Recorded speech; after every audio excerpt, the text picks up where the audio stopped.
एक समय की बात थी। दो पति पत्नी रहा करते थे। पति का नाम था आत्माराम और पत्नी का नाम था बासमती।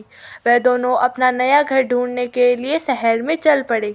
तभी आत्माराम ने कहा, अरे बासमती जल्दी चलो। तभी बासमती ने कहा, हाँ, मैं तो जल्दी ही चल रही हूँ, लेकिन हमारा घर है कहाँ पे? बस यहीं से कुछ दूरी पर ही है। कुछ समय पश्चात वे अपने घर पर पहुंच जाते हैं और आपस में बात करने लगते हैं। तभी आत्माराम कहता है, बासमती, ये है हमारा घर। ये घर मैंने कम पैसे में लिया है, इसलिए इसकी सफाई नहीं हुई है और इसकी सफाई हमें खुद ही करनी पड़ेगी। इसके अंदर 2 कमरे हैं, एक रसोई है और लेटरिन बाथरूम है। हमें इन सभी की सफाई करनी है। और ये जो तुम पास में चिड़िया देख रही हो, ये मैंने 200 रुपए में खरीदी है। 200 रुपए में ये जादुई चिड़िया है, ये बोलती भी है। बासमती, तुम्हें तो पता ही है कि हम एक जगह से दूसरी जगह पे आ गए हैं, इसलिए मुझे पहले वाला काम छोड़कर अब नया काम ढूंढना पड़ेगा। इसलिए मैं काम ढूंढने के लिए जा रहा हूँ। मैं शाम तक घर वापस लौट कर आ जाऊंगा। तुम तब तक घर की सफाई कर लेना। इतना कहकर वह वहां से चला जाता है और फिर वह शाम को काम ढूंढकर घर पर वापस आता है और बासमती से बातें करने लगता है। बासमती, मुझे यहीं पास में ही नौकरी मिल गई है। अब मैं रोज वहां पे काम करने के लिए जाऊंगा। बासमती, वो जो मैंने तुम्हें 1500 रुपए दिए थे संभालने के लिए, वो तुम्हारे पास है ना? अभी धनराज सेठ आएंगे उन्हें लेने के लिए। हाँ, वो 1500 रुपए तो है मेरे पास, लेकिन उनमें से 100 रुपए मैंने खर्च कर दिए हैं। आप धनराज सेठ से कह देना कि 100 रुपए कम है, वो कुछ नहीं कहेंगे। अभी धनराज सेठ वहां पे आ जाते हैं और किसी से बातें करने लगते हैं। मैंने तुमसे कहा था ना, जो मेरी तिजोरी में पैसे हैं उन्हें संभाल कर रख देना, और जो बाहर मेरी 2 गाड़ियां खड़ी हैं उन्हें छांव में खड़ी कर दो। मुझे नहीं पता, ये काम जल्दी से करो। फिर धनराज सेठ आत्माराम से कहता है, आत्माराम, तुम्हें ये घर तो पसंद आया ना? कैसा लगा ये घर? लाओ, मेरे किराए के पैसे दे दो आत्माराम। तुम्हें तो पता है ना कितने रुपए देने हैं किराए के। फिर आत्माराम अपनी बीवी से कहता है पैसे लाने के लिए और उसकी बीवी पैसे लाने के लिए चली जाती है।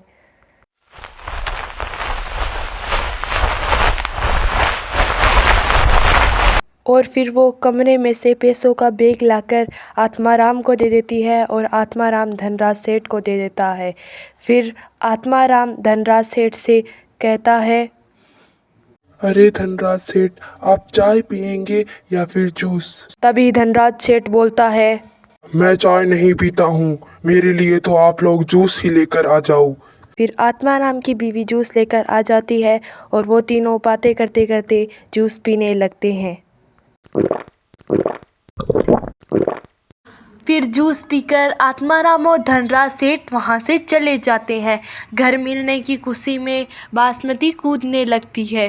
फिर थोड़ी देर बाद उसके पास उड़ती उड़ती उसकी चिड़िया आती है और वह वहाँ पे आकर बैठ जाती है और वह चिड़िया बासमती से कहने लगती है, तुम बहुत खुशमत हो घर मेरे के कारण।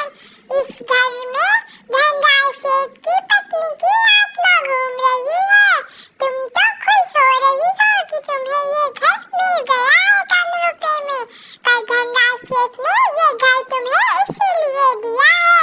यहाँ पे पहले 2 पति पत्नी रहा करते थे, उनको भी वह भूतनी डरा के भगा दिया। अब तुम्हें भी वह भूतनी भगा देगी। ऐसा कहकर वह चिड़िया वहाँ से चली जाती है। उसके जाते ही बासमती सोचने लगती है कि क्या पता इस घर में सच में ही भूत है या फिर नहीं है। तभी उसका पति वहाँ पर आ जाता है।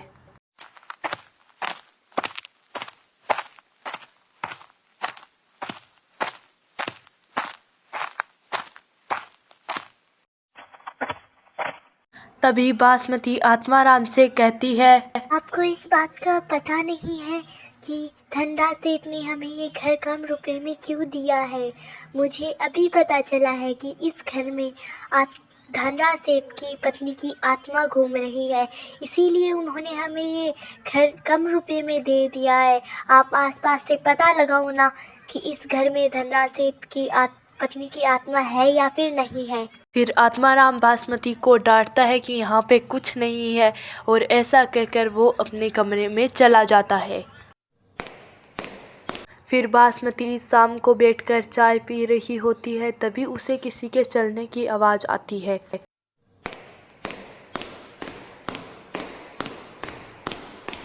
बासमती सोचती है कि ये किसके चलने की आवाज़ आ रही है, मैं देखने जाती हूँ। इसलिए बासमती वहाँ पर देखने के लिए जाती है।